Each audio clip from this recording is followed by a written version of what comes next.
Spuneți când sunteți gata.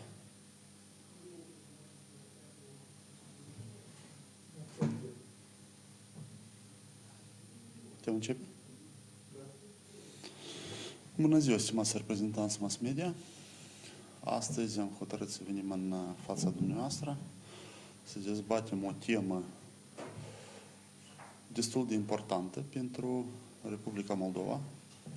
Cunoașteți ceva timp în urmă, înainte de plecarea sa la Paris, doamna președinte a Republicii Moldova a avut o întâlnire, din punctul nostru de vedere, secretă cu unii judecători la noi din țară, care ulterior această întâlnire totuși a fost mediatizată de către unele mass media. Deci acest lucru noi îl catalogăm ca o încercare de ingerință în activitatea instanțelor judecătorești de la noi din țară. Dacă doamna președinte consideră că urmează să întreprindă măsuri în vederea impulsionării reformei în justiție, noi considerăm că aceste întâlniri urmează să le facă cu Consiliul Superior al Magistraturii, ca fiind instituții de administrare a treburilor instanțelor judecătorești, dar nu cu unii judecători, probabil dumnei considerând că sunt oameni buni. Noi considerăm că orice activitate în acest domeniu legat de politica din domeniul justiției urmează a fi făcută în corespundere cu acea strategie de reformare a justiției care a fost adoptată la finele anului trecut în Parlamentul Republicii Moldova.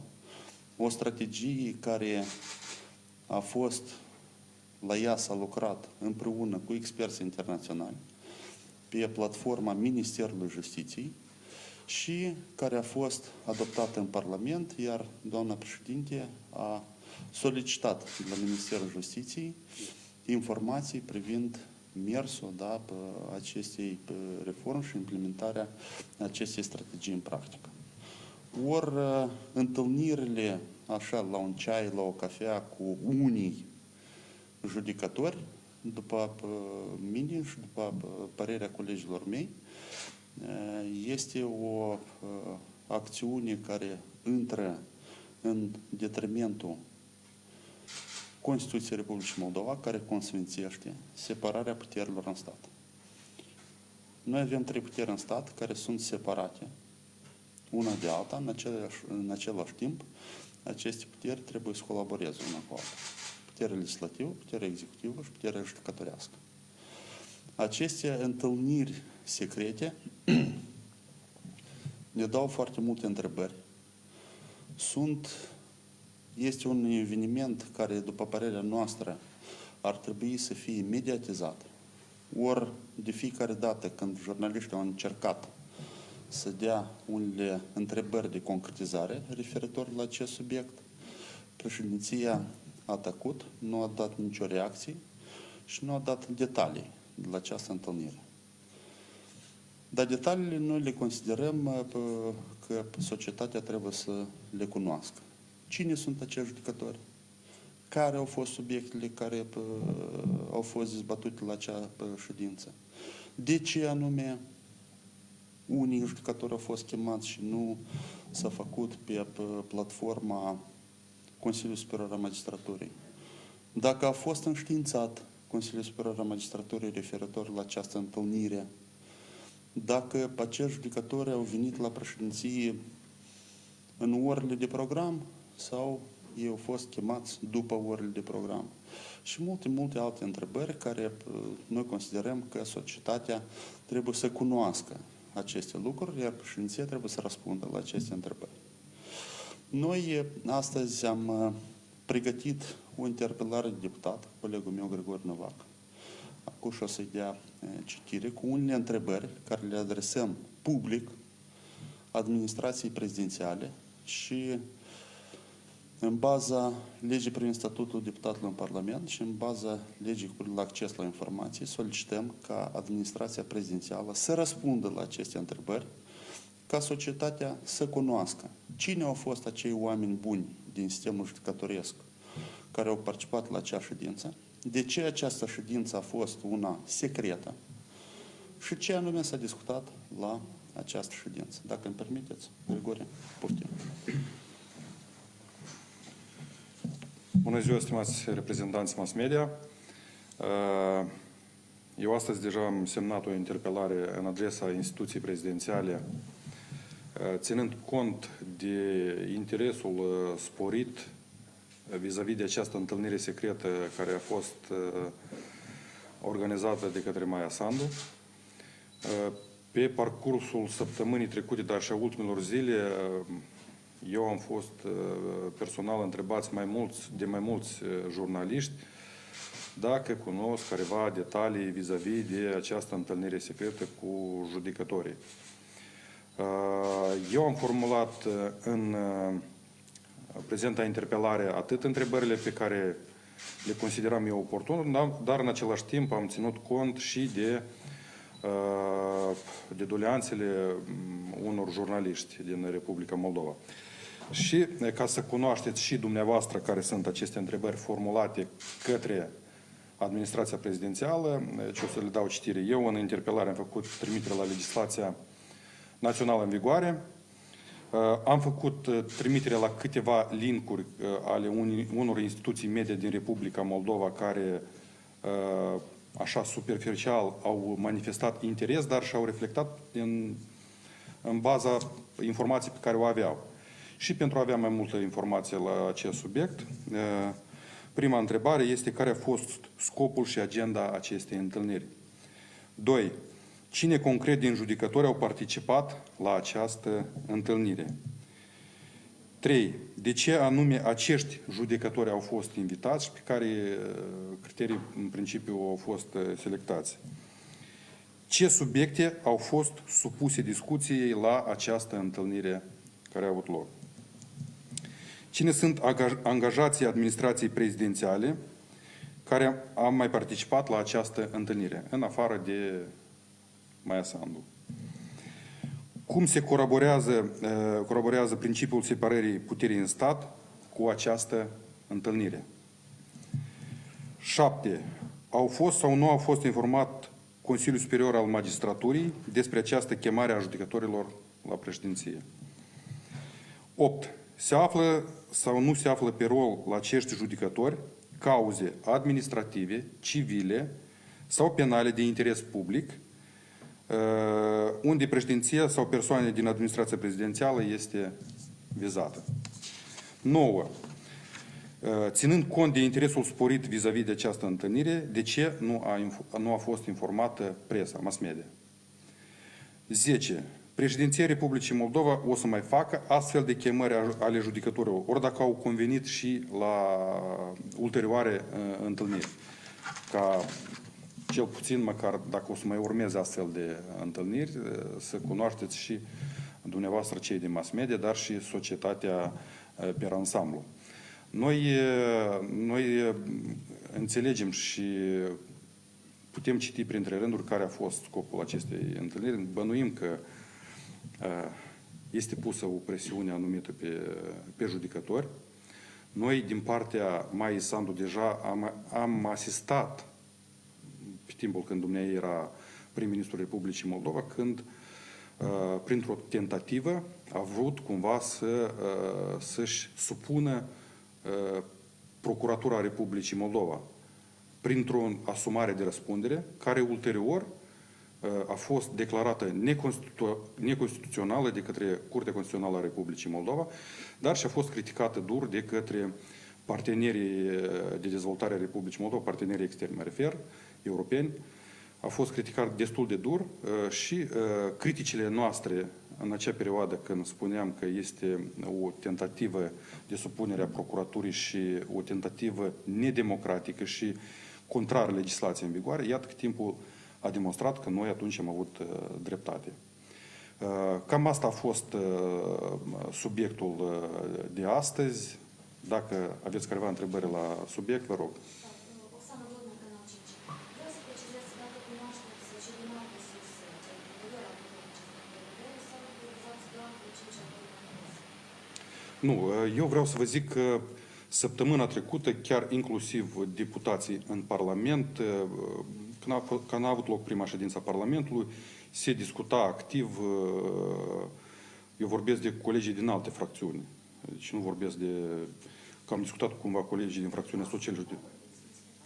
Vorbesc și de mulți alții despre toți, pentru că nu e corect. Eu vă zic că sunt deputați din opoziții pro-europeni, de dreapta, care la fel sunt indignați despre această atitudine și despre această încercare de subjugare a sistemului judecătoresc și de tăinuire în primul rând, pentru că dacă se dorea a face un lucru bun, în primul rând trebuia să fiți informați dumneavoastră cei din mass media, iar dumneavoastră cei din mass media urma să informați publicul larg ce a fost de fapt și ce a avut loc la această întâlnire. Dar, așa cum n-ați fost informat nici voi, nici noi și nici societatea pe ansamblu nu a fost informată. Dacă se va confirma că într-adevăr a avut loc această întâlnire, ce nu va urma?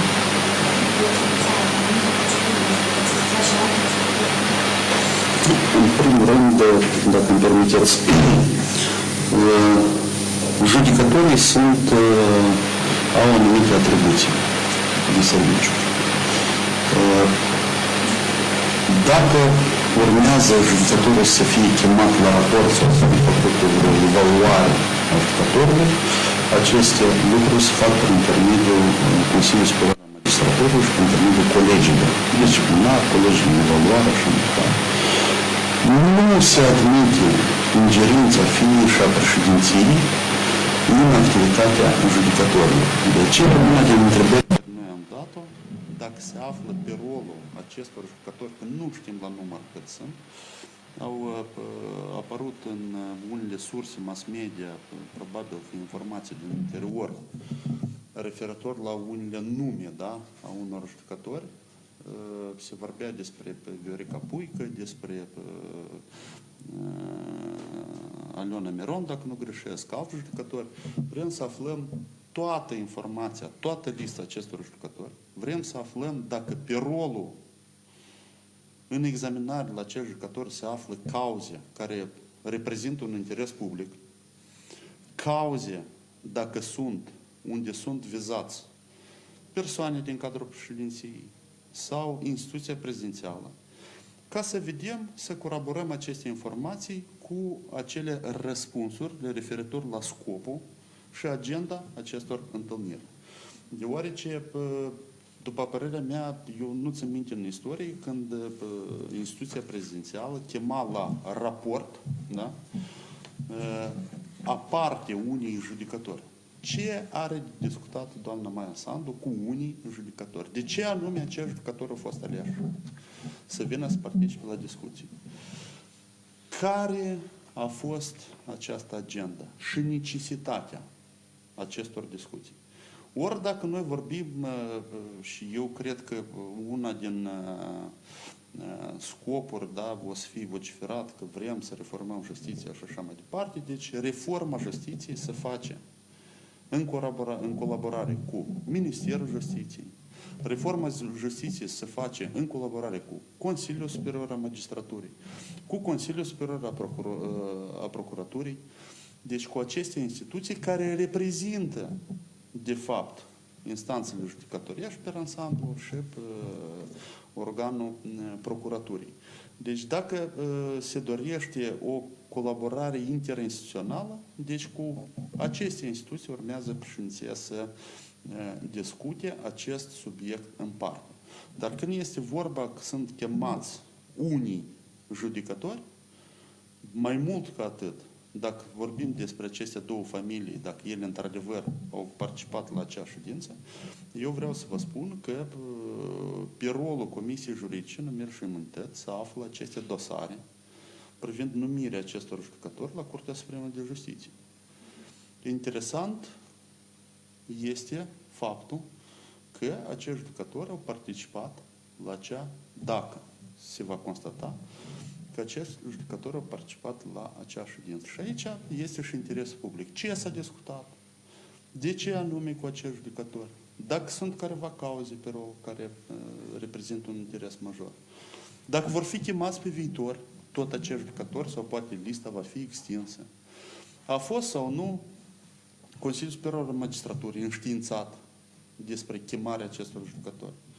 A fost făcut în timpul orelor când acești jucători urma să muncească și să examineze dosare?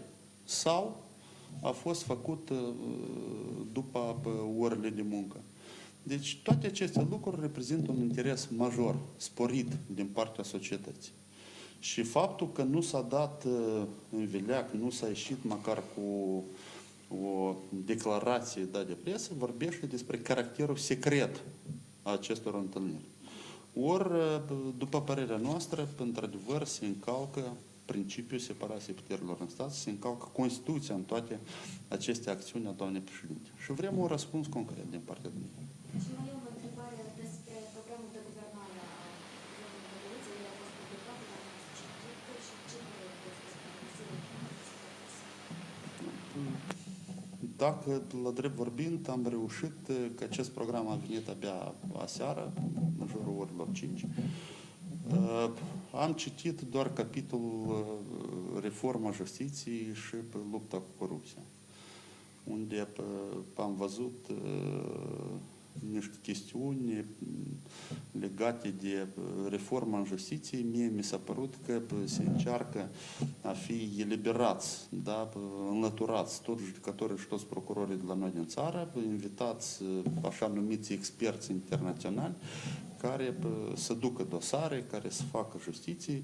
Sunt niște lucruri, după mine, neconstituționale referitor la ideea creării unui tribunal și a unei curți de apel anticorupție, ori la noi, conform Constituției, sistemul judecătoresc este împărțit în judecătorii, curți de apel și Curtea Supremă de Justiție. Nu este vorba despre crearea unor instanțe specializate.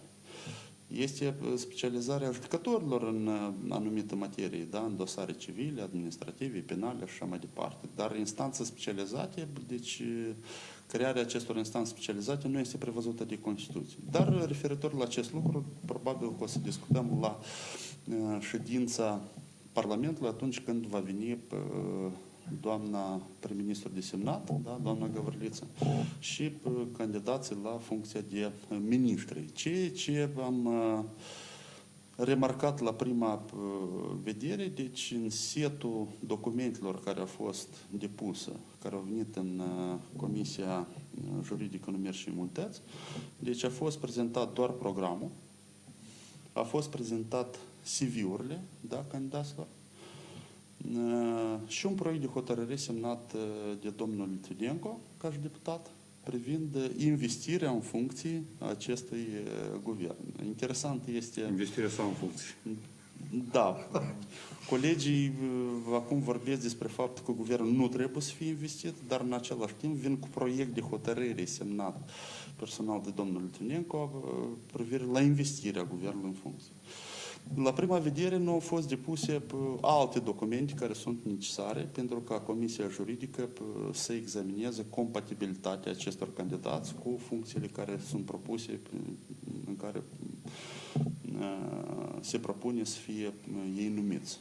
Deci, nu, Comisia va hotărâ, astăzi am să vin cu un apel către doamna Găvărliță și către ceilalți candidați. Deci trebuie să cunoaștem, să fie adusă dovada că dânsii sunt cetățenii Republicii Moldova. Cel puțin o copie a buletinului de identitate trebuie să-l prezinte.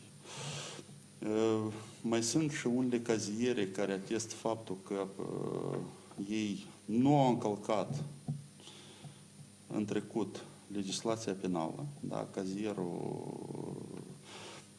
care atestă că nu au fost penale sau nu au antecedente penale, alte documente legate de raporturile lor de integritate. Deci toate documentele care sunt necesare pentru a fi prezentate în baza legii cu privire la guvern. Deci, încă o dată reiterez, până acum au fost prezentat doar programul guvernului, CV-urile. Acestor candidați și un proiect de hotărâre privind investirea în funcție a guvernului și acceptarea programului de guvernare. Dar să înțelegem clar, socialiștii poziție pentru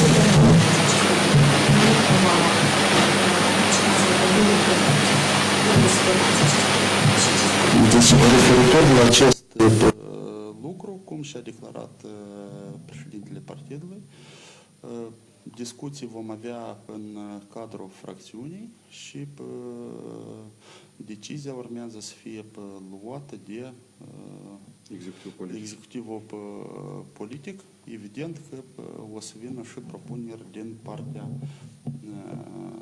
președintelui partidului. Partidul domnul deja a declarat că precis nu votați și vor fi anticipate în iunie. Puteți să schimbați poziția? Noi nu schimbăm pozițiile noastre. Dar spuneți că decizia urmează să fie luată. Evident, suntem o echipă, încă o dată vă spun. Și poftim?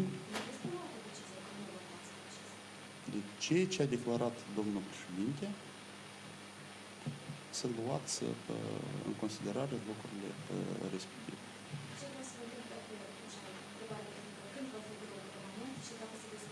Nu cunoaștem, nu ducem secretariatul biroului permanent. Zilele următoare vor fi, probabil că săptămâna aceasta,